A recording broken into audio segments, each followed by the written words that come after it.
Apple company की products वैसे ही luxurious item के तौर पर जानी जाती हैं, खासतौर पर आईफोन, जिसकी कीमत इस वक्त भी 2.5 से 3 लाख रुपए है, यानी आईफोन 11। लेकिन अगर आपको फिर भी ये कीमत ज़्यादा लग रही है और आप किसी भी तरह से घर बार बेच कर भी इसको ख़रीदने के बारे में सोच रहे हैं, तो आपके लिए एक बैड न्यूज़ है, क्योंकि इसका एक लिमिटेड एडिशन भी मार्केट के अंदर आ चुका है, जिसमें एप्पल कंपनी के बानी स्टीव जॉब्स की शर्ट को काट कर एप्पल फ़ोन के लोगों के पीछे लगा दिया गया है। और इसके अलावा इस फ़ोन के अंदर कुछ भी नया नहीं है। अरे हाँ, याद आया, इसकी कीमत नहीं है, जो कि है 1 मिलियन रुपए या फिर $6,000। और इसके साथ साथ मुझे इस फ़ोन की कोई गारंटी भी नज़र नहीं आई कि ये शर्ट का टुकड़ा स्टीव जॉब्स की शर्ट का ही है या फिर कहीं से भी उठाकर आपको ये चिपका रहे हैं। वैसे एप्पल कंपनी इतनी महंगी प्रोडक्ट्स बेचती है दुनिया भर के अंदर, लेकिन फिर भी इसका पेट भरने वाला नहीं है, क्योंकि इसके गोल्ड और डायमंड प्लेटेड आईफोन्स के बारे में यकीनन आप पहले ही जानते होंगे। और अब इसके ज़रिए मज़ीद पैसा कमाने की एक ट्रिक इनके हाथ लगी है। मुझे तो डर है कि हो सकता है कि अनकरीब स्टीव जॉब्स को ये लोग कब्र से निकाल कर इसकी हड्डियों को भी आईफोन के किसी अगले लिमिटेड एडिशन के अंदर डाल के आवाम को दे दें और इसकी कीमत करोड़ों में रख दें। Amazing random facts around the world के पार्ट 31 में खुशामदीद। ये वो सीरीज़ है जिसमें हम दुनिया जहान से मुतल्लिक ऐसी अमेजिंग और ऐसी हैरत अंगेज़ फैक्ट्स जानते हैं जो आपने आज से पहले कभी ना सुनी हो और जिनके बारे में जानकर आप कहेंगे अमेजिंग। तो चलिए वीडियो को स्टार्ट करते हैं। कहते हैं कि नकल के लिए भी अकल की ज़रूरत होती है। लंदन के एक इंजीनियरिंग कॉलेज के प्रोफेसर को शक था कि इसके स्टूडेंट्स इम्तिहान में मोबाइल फ़ोन से एक ऐसी वेबसाइट से चीटिंग करने के बाद पास होते हैं जहां तमाम सवालों के जवाब पहले ही लिखे होते हैं, और ये लोग सिर्फ मोबाइल की मदद से इस सवाल को स्कैन करके इसका जवाब निकाल लेते हैं। इसका हल इन प्रोफेसर साहब ने कुछ यूँ निकाला कि पहले जाकर इस वेबसाइट पर अपना अकाउंट बनाया और यहाँ पर एक ऐसा सवाल पोस्ट किया जो किसी भी तरह से हल नहीं हो सकता था, या यूँ कहें कि ये सवाल ही बेतुका था। लेकिन फिर भी इस प्रोफेसर ने इसका मोस्ट पॉसिबली सही दिखने वाला गलत आंसर इस वेबसाइट पर पोस्ट कर दिया।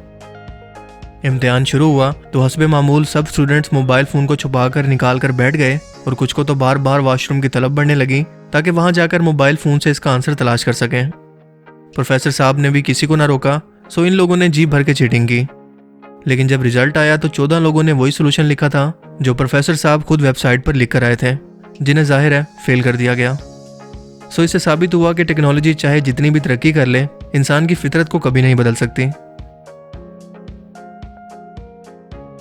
दुनिया भर में अपने होंठों पर इंजेक्शन लगवाकर इनको मोटा करने का ट्रेंड अब बहुत ही पुराना हो चुका है, क्योंकि इसकी जगह अब ऑक्टोपस लिप्स या शैतानी होंठों ने ले लिया है, जो कि रूस के अंदर बहुत ही ज़्यादा पॉपुलर हो रहा है। इसे प्लास्टिक सर्जन्स ने मजीद पैसा कमाने के लिए ट्रेंड के तौर पर शुरू किया, जिसकी सर्जरी बहुत ही खतरनाक है, क्योंकि ऐसा करते हुए खून की रगें भी बंद हो सकती हैं, होंठों के सेल्स भी डेड होने का खदशा होता है। सो इस तरह के ट्रेंड जो इंसान की कुदरती खूबसूरत शक्ल को बिगाड़ दें, इंसानों को ऐसा करता देखकर एक ही हस्ती को सुकून मिलता है, वो हस्ती जिसे इंसान की शक्ल से ही रोज़े अव्वल से नफरत है। दोस्तों, खूबसूरत दिखने में कोई बुराई नहीं है, लेकिन इसके लिए हद से तजावुज़ कर जाना ये इंसान के खुद के लिए तबाहकुन है। सो इस तरह के वायरल ट्रेंड्स को फॉलो करने से पहले थोड़ी सी अकल इस्तेमाल किया करें। जापान के अंदर वैसे तो बहुत ही अजीबो गरीब और मुनफरिद किस्म की ट्रेडिशंस मौजूद हैं, जिसकी वजह से वो दुनिया भर के अंदर जाना जाता है। लेकिन इस कैटेगरी के अंदर इनका अपने लोगों के साथ प्रैंक करने का मुनफरिद अंदाज भी है, जिसे ये लाइव टीवी शो के अंदर पब्लिक को एंटरटेन करने के लिए ब्रॉडकास्ट करते हैं। मिसाल के तौर पर आपको प्यास लग रही है और सामने ही आपको एक पब्लिक फाउंटेन नज़र आता है, जिसे जापान में ज़्यादातर लोग पानी पीने के लिए ज़्यादातर इस्तेमाल करते हैं। लेकिन जैसे ही आप पानी पीने के लिए इसे मुँह लगाते हैं, इसका प्रेशर बहुत ज़्यादा हो जाता है।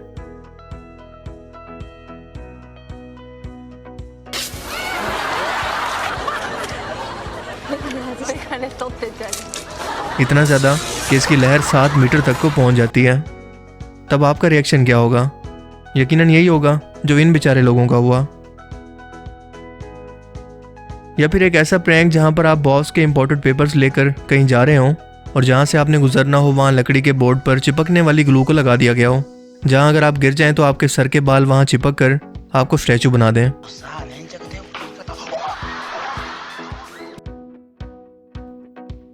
या फिर हॉल के अंदर घूमने वाले डायनासोर जो एक इंतहाई रियलिस्टिक कॉस्ट्यूम पहनकर अचानक एक ऑफिस की बिल्डिंग के अंदर कहीं से आ जाएं और लोग भी आपके सामने शोर करते हुए डायनासोर के सामने भाग रहे हों।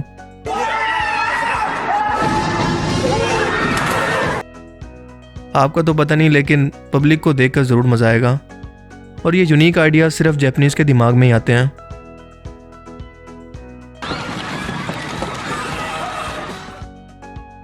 आमतौर पर मिसाइल्स को जंग के अंदर दुश्मन की तबाही के लिए हथियार के तौर पर इस्तेमाल किया जाता है, लेकिन क्या आप यकीन करेंगे कि 1950 की दिहाई के अंदर अमेरिका ने अपने खतों को एक जगह से दूसरी जगह जल्द से जल्द पहुंचाने के लिए मिसाइल्स को इस्तेमाल किया।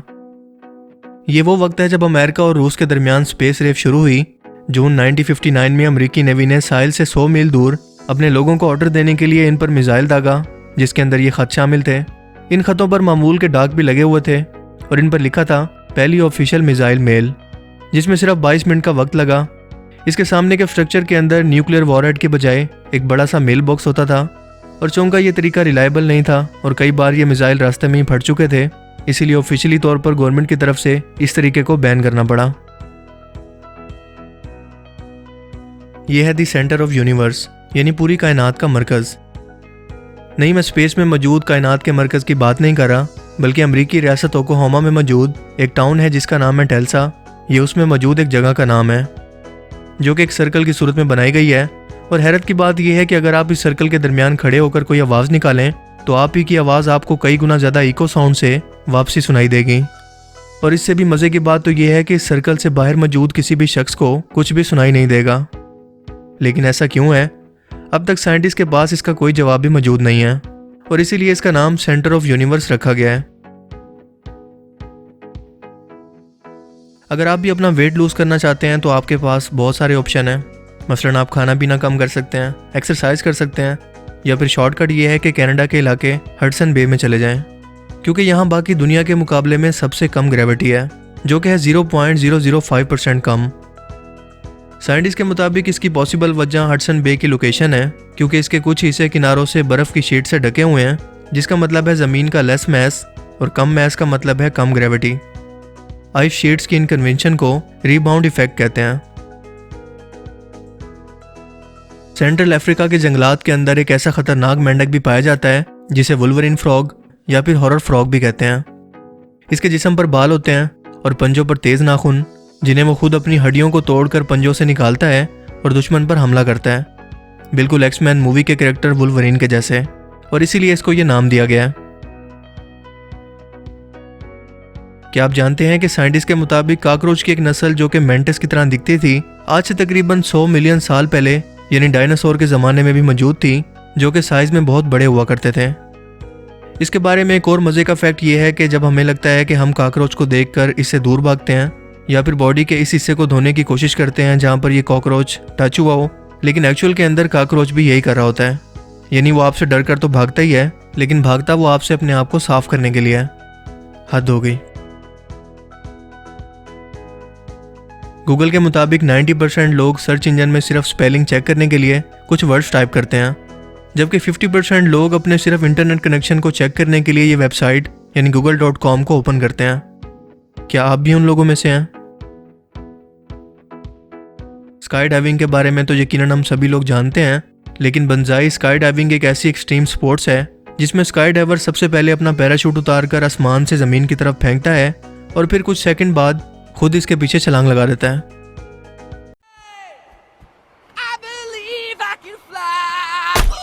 जो कि करने में उतना ही खतरनाक है जितना सुनने में लग रहा है, लेकिन फिर भी कुछ क्रेजी लोग इसे ज़रूर ट्राई करते हैं। हम सभी लोग जानते हैं कि अर्थ की रोटेशन की वजह से दुनिया के एक हिस्से में दिन रहता है तो दूसरे हिस्से के अंदर रात, लेकिन जो हिस्सा इन दोनों टाइम्स को अलग करता है, यानी एक तरफ दिन और दूसरी तरफ रात को देखा जा सके, इसे टर्मिनेटर लिंक कहते हैं, क्योंकि ज़मीन का एटमॉस्फेयर लाइट को ½ डिग्री तक बेंड करके आगे बढ़ता चला जाता है, जिसकी रफ्तार 1000 मील पर घंटा या 1600 मील पर घंटा की होती है, और ये सीज़न पर भी डिपेंड करता है। आज हम इंसान बहुत ज़्यादा तरक्की याफ्ता और एडवांस होने का दावा तो करते हैं, और इंसानों की एवरेज उम्र भी पहले से कई गुना बढ़ चुकी है, जो कि कदीम रोमी दौर के अंदर सिर्फ 20 से 30 साल थी। लेकिन फैक्ट ये है कि इंसानी 5000 साल तारीख के अंदर हम सिर्फ एक ही डिजीज़ को ख़त्म कर सके हैं, जो कि है स्मॉल पॉक्स या वायरस की वजह से जिस्म पर बनने वाले छोटे छोटे दाने। एक साइंटिफिक रिपोर्ट में यह पता चला है कि जिम में जहां पर हम लोग मसल्स बनाने या एक्सरसाइज करने जाते हैं, वहां मौजूद इंस्ट्रूमेंट पर टॉयलेट सीट पर मौजूद बैक्टीरिया से भी 362 गुना ज़्यादा बैक्टीरिया मौजूद होते हैं। क्योंकि हर बार कोई नया शख्स इसे यूज़ करके रख रहा होता है और क्या पता कि इसके हाथ पर कितने जरासीम थे। सोचने की बात है वैसे। एक रिसर्च के मुताबिक 70% लोग नींद से उठने के बाद भी दोबारा सोने की कोशिश करते हैं ताकि वो उस ख्वाब को पूरा कर सकें जो इनकम्प्लीट रह गया। और ये तरीका काफ़ी हद तक काम भी करता है, ख़ास तौर पर जब आपकी किसी बंदे के साथ ख्वाब में लड़ाई हो जाए और आपने बंदे लेकर जाना हो।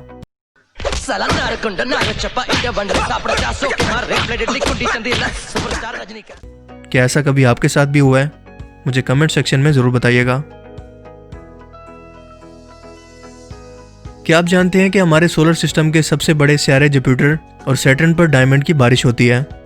अपने एनवायरनमेंट के लिहाज से ये दोनों सियारे सबसे खतरनाक भी शुमार होते हैं, क्योंकि सैटर्न के अंदर दाखिल होने के लिए हमें इसके रिंग्स की 3 लेयर्स को पार करना होगा। अगर इन्हें पार कर भी लिया तो इसका एनवायरनमेंट इतना टॉक्सिक है कि किसी भी चीज़ को, चाहे वो मेटल ही क्यों ना हो, उसको जलाकर राख कर देगा।